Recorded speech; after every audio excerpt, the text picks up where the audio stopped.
Hello guys, welcome to one more money vlog. ఇవాళ quick and simple గా paneer fried rice ఎలా చేసుకుందామో చూద్దామా.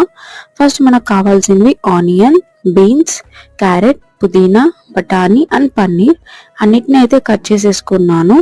తర్వాత ఒక కడాయి పెట్టుకొని అందులో ఆయిల్ వేసుకొని పన్నీర్ వేసి సాల్ట్, కారం వేసి గోల్డెన్ బ్రౌన్ అయ్యేంత వరకు ఫ్రై చేసుకోవాలి. తర్వాత అదే కడాయిలో ఇంకొంచెం ఆయిల్ వేసి పుదీనా, ఆనియన్స్ వేసి ఫ్రై చేసుకోవాలి.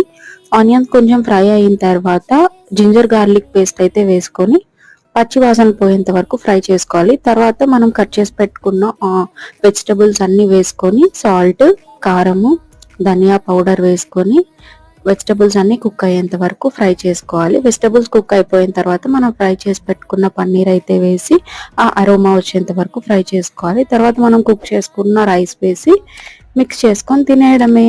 That's it for today. Do subscribe for more videos.